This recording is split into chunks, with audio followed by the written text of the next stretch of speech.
బుద్ధి మారక అహంకారం తగ్గక అల్పం మాటలు మాట్లాడుతుంటే పార్లమెంటులో గుండు సున్నా ఇచ్చిండ్రు టీఆర్ఎస్కు. ఇప్పటికి కూడా వాళ్ళ బుద్ధి మారలే. ప్రభుత్వం చేస్తున్న సంక్షేమ కార్యక్రమాలకు, ప్రభుత్వం తీసుకుంటున్న నిర్ణయాలకు సంపూర్ణంగా సహకరించి ప్రతిపక్ష పాత్ర పోషించి ఈ ప్రభుత్వానికి సూచనలు ఇస్తే కనీసం పంచాయతీ ఎన్నికల్లో ఏమైనా వస్తుండే. కానీ ఇప్పుడు పంచాయతీ ఎన్నికలలో కూడా వాళ్ళకు వచ్చే అవకాశం లేదు. ఇక్కడున్న వేదిక మీద ఉన్న మా నాయకులకు నేను ఒక మాట చెప్పదలుచుకున్నా. ఇక్కడున్న మా కార్యకర్తలకు అసెంబ్లీ ఎన్నికలు అయిపోయినాయి, పార్లమెంట్ ఎన్నికలు అయిపోయినాయి, నాయకుల ఎన్నికలు అయిపోయినాయి. ఇప్పుడు రాబోయేది sarpanch, MPTC, ZPTC, municipal councillor ఎన్నికలు. అంటే కార్యకర్తల ఎన్నికలు. కార్యకర్తల ఎన్నికల కోసం ఈ వేదిక మీద ఉన్న నాయకులు నాతో సహా గ్రామ గ్రామాలు తిరిగి, తండాలలో, గూడాలలో, మారుమూల పల్లెల్లో తిరిగి కాంగ్రెస్ జెండా మోచిన మిమ్మల్ని ప్రజాప్రతినిధులుగా గెలిపించుకునే బాధ్యత మాది. నాయకుల ఎన్నికలు అయిపోతే నాయకులను, కార్యకర్తలను మర్చిపోతారు.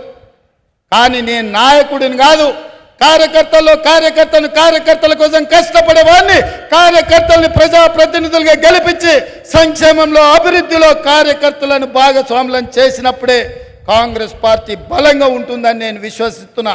అందుకే మిత్రులారా, రాబోయే సర్పంచ్ ఎన్నికలకు సమాయత్తం కాండి.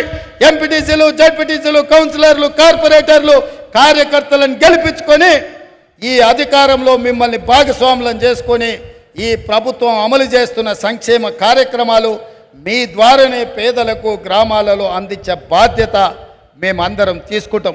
అందుకే మిత్రులారా, కల్వకుర్తి ప్రాంత అభివృద్ధి కోసం ఈరోజు మీ ఎమ్మెల్యే నారాయణ రెడ్డి గారు ఏర్పాటు చేసిన ఈ సభకు మీరందరూ వచ్చేసి కల్వకుర్తి అభివృద్ధిలో భాగస్వాములై జయపాల్ రెడ్డి గారి గుర్తింపు, గౌరవాన్ని పెంచడానికి ఈరోజు ప్రతి ఒక్కరు ఎవరెవరైతే కృషి చేసిండ్రో, ఈరోజు జయపాల్ రెడ్డి గారి విగ్రహావిష్కరణ కొట్ర చౌరస్తాలో ఉండబోతుంది. కార్యక్రమం తర్వాత అక్కడికి వెళ్తున్నాం.